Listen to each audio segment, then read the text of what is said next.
也是很常见的这种键上去的螺丝拉克。我们先来看一下它换完之后怎么样。程序啊，8到10下会进行洗。然后你帮我压一下齿轮看看，然后往内推，就开门，对，它就不用转把手了。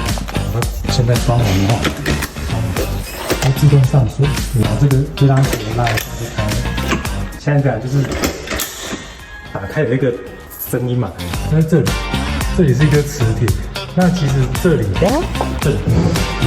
哦，它是2个磁铁，它就是这个叫做磁环，有感应它就会有声音。那我们现在要把它拿掉，有些屋主觉得它太吵了，那美观上来讲，我们就会拿上面这一个，拿掉就不会有声音，这个就拿掉了，这样，我们关门就不会有声音，这样，我关这个看。外观就一样，它就不会扯，因为这边没有拿掉。